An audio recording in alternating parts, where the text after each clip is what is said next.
Yengil tug'ish uchun sevgi kerak.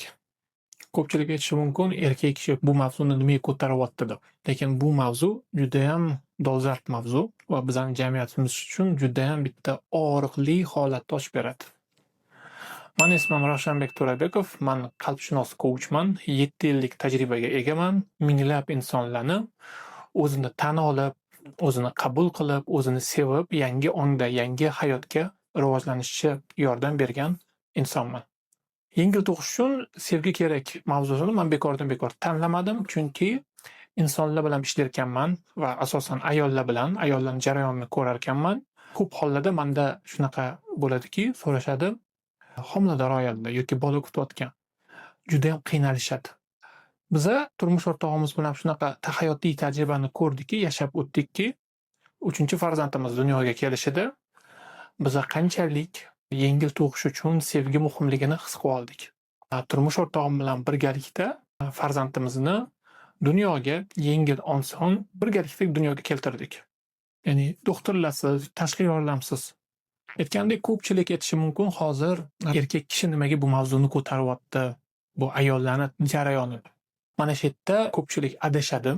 Erkak kishi mana shu ayol bilan birga rivojlanar ekan, ular xotinda bir-birini tan olar ekan, erkak ayol har doim bir-biriga ta'sir qiladi.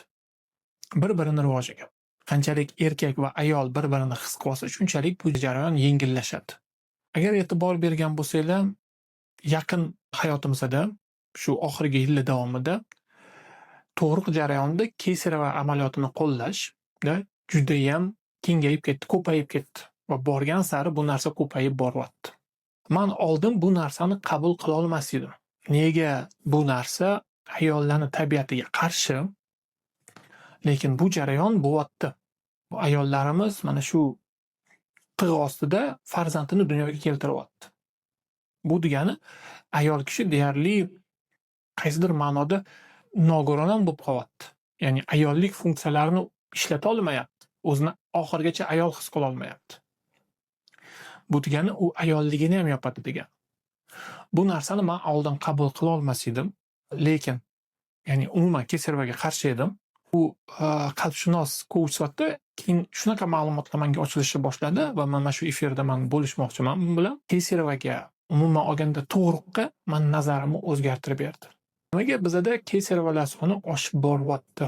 Asosiy sababi shundaki, birinchi navbatda ayollarimiz, erkaklar ham bu jarayonga kiradi, lekin birinchi navbatda ayollarimiz o'zligini jarayonini tan olib, minnatdor bo'lib, o'sha jarayonni sevgida yashab o'tishga ruxsat bera olmayapti.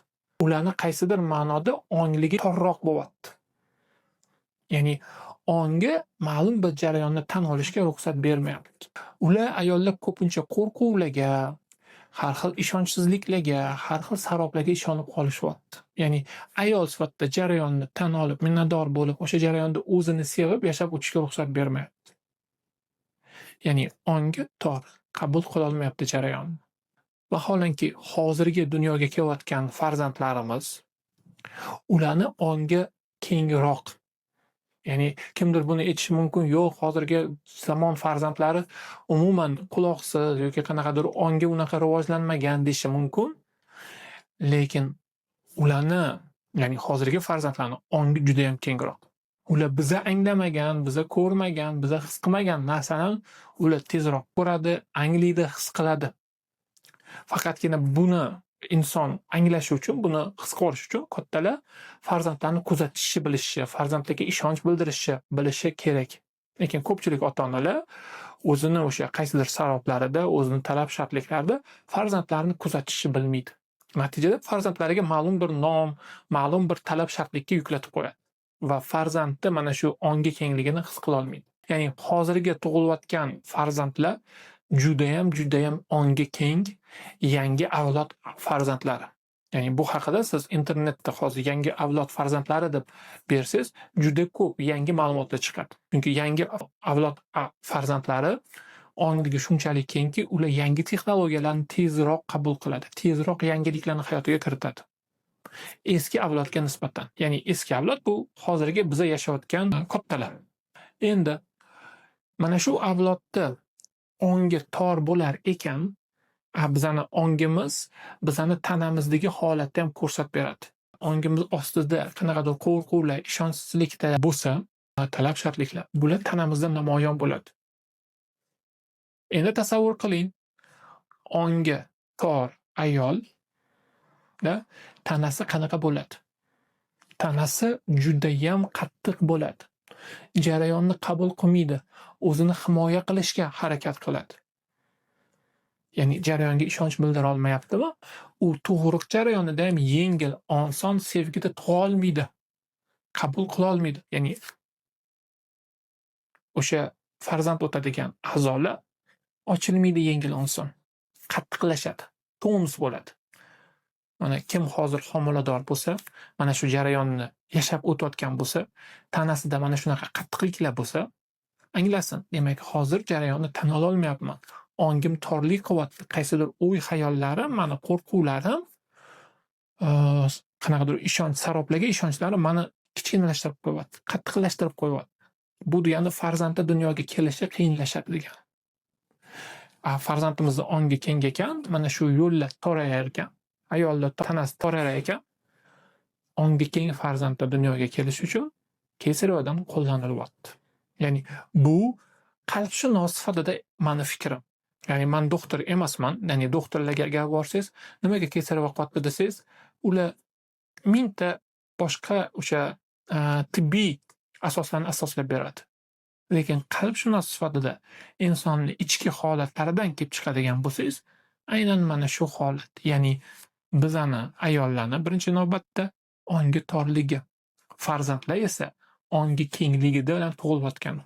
Agar yangi tug'ilgan farzandlar, mana shunaqa kesaryo asosida tug'ilgan farzandlar judayam xotirjam, o'zini olamiga ega, judayam yaratuvchiligi qobiliyati judayam ochiq farzandlar bo'ladi. Men nechta shunaqa farzandni ko'rgan bo'lsam, ular shunaqa yengil, oson rivojlanyapti. Lekin ba'zi bir ota-onalar aytadi, "Meni farzandim kesaryo bilan tug'ildi, lekin judayam injiq, judayam xafa." Ya'ni judayam energizer, ya'ni bitta joyda o'tira olmaydi. Quloqsiz deb aytishadi. Buni asosiy sababi bor.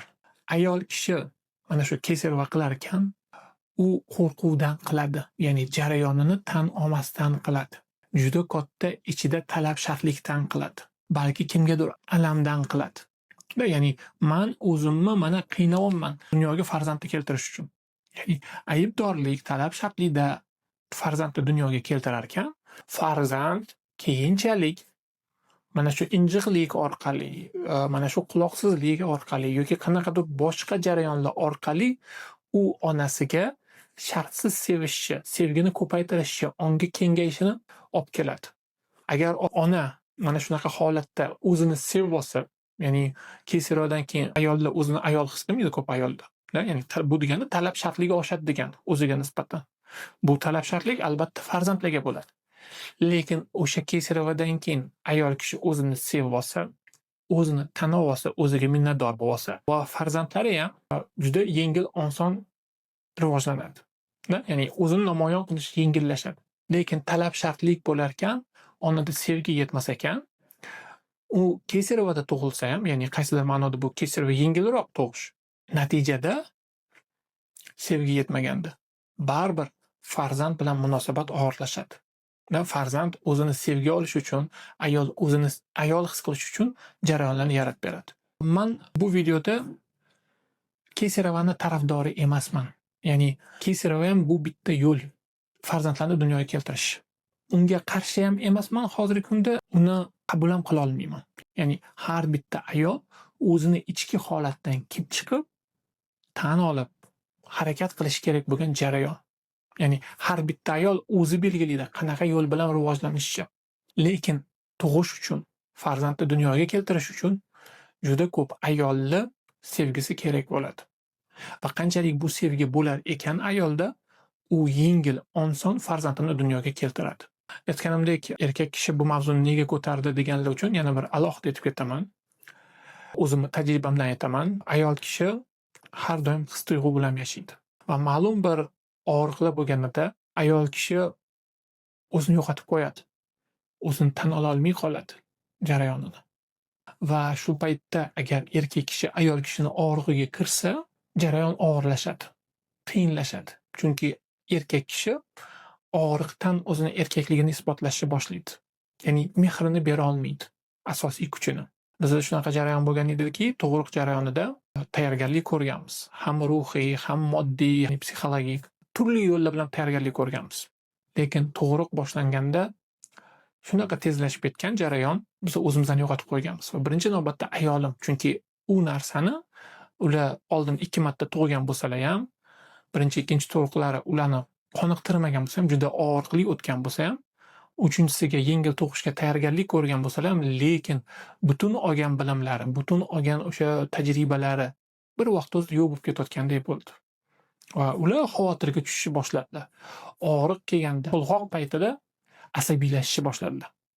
Va bu asabiylik menga o'tishni boshladi. Mana shu yerda men his qilib ko'rsam, o'zimni jarayonimni anglab ko'rsam, men hozir ayolimni qo'rquviga, ayolimni asabiylashishiga, og'rig'iga kiryapman. Erkak kishi kirish kerak emas aslida. Va tashlab ketmoqchi bo'lganligim ham bu mana shu his tuyg'ularga kirib ketganim. Ayolimni his tuyg'usiga ishonib qolganim. Lekin men o'sha jarayonni tan oldim-da, men bu narsani tanladimmi, ayolim bilan birga rivojlanishni, ayolim bilan birgalikda farzandni dunyoga keltirishni. Demak, mana shu jarayonda men nimaiki, qandoq mehrimni bera olsam, qandoq qo'llab-quvvatla olsam, bor mehrimni, bor qo'llab-quvvatlashimni berishga tayyorman dedim. Va ayolimni shartsiz qo'llab-quvvatlashni boshladim. Unga bor mehrimni berishni boshladim va mehr bilan keling jonim, agar siz mana shu to'lg'oq jarayonini yashab o'tayotgan bo'lsangiz, qiynalayotgan bo'lsangiz, men tan olaman-da, bu qiyin jarayon bo'lishi mumkin. Lekin keling mana shu jarayonni yashab ko'ring. Agar kuchingiz yetmasa, men sizni kelib qo'llayman, ya'ni massaj qilaman dedi. Shunda ularda nimadir o'zgardi. Ular o'sha eng katta og'riqli o'sha to'lg'oq payti, farzandi dunyoga kelish paytini o'zlari mansiz yashab o'tishni boshladilar. Eng og'riqli jarayon. Ishonasizmi yo'qmi? Mana shu jarayonni ular yashab o'tgandan keyin, mana shu og'riqni, o'sha og'riqdagi o'zlarini tan olib seva olganlaridan keyin ularda butun mana shu tug'ruq jarayoniga nisbatan fikrlari o'zgardi. Asabiylik ketdi, xavotir ketdi, qo'rquv ketdi. Jarayonga ishonch paydo bo'ldi. Sevgi, qo'llab-quvvatlash. Va biz yengil oson farzandimizni dunyoga keltirib oldik. Qo'limizga oldik. Ana endi shuning uchun ham ayol kishi his tuyg'u bilan yashar ekan, erkak kishi mana shu haqida gapirayotganda mana shuni his qilib olinglarki, erkak kishi aynan his tuyg'uga kirmasligi orqali ayoliga yordam bera oladi.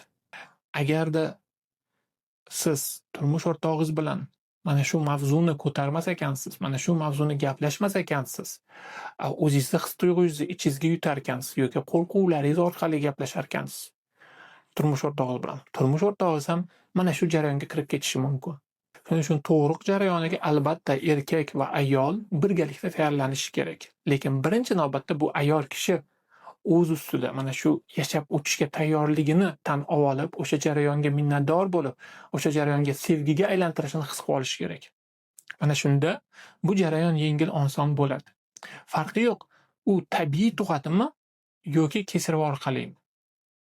Lekin ishonch bildira olsa jarayonga, bu narsa ikkala holat ham unga xayrli bo'ladi.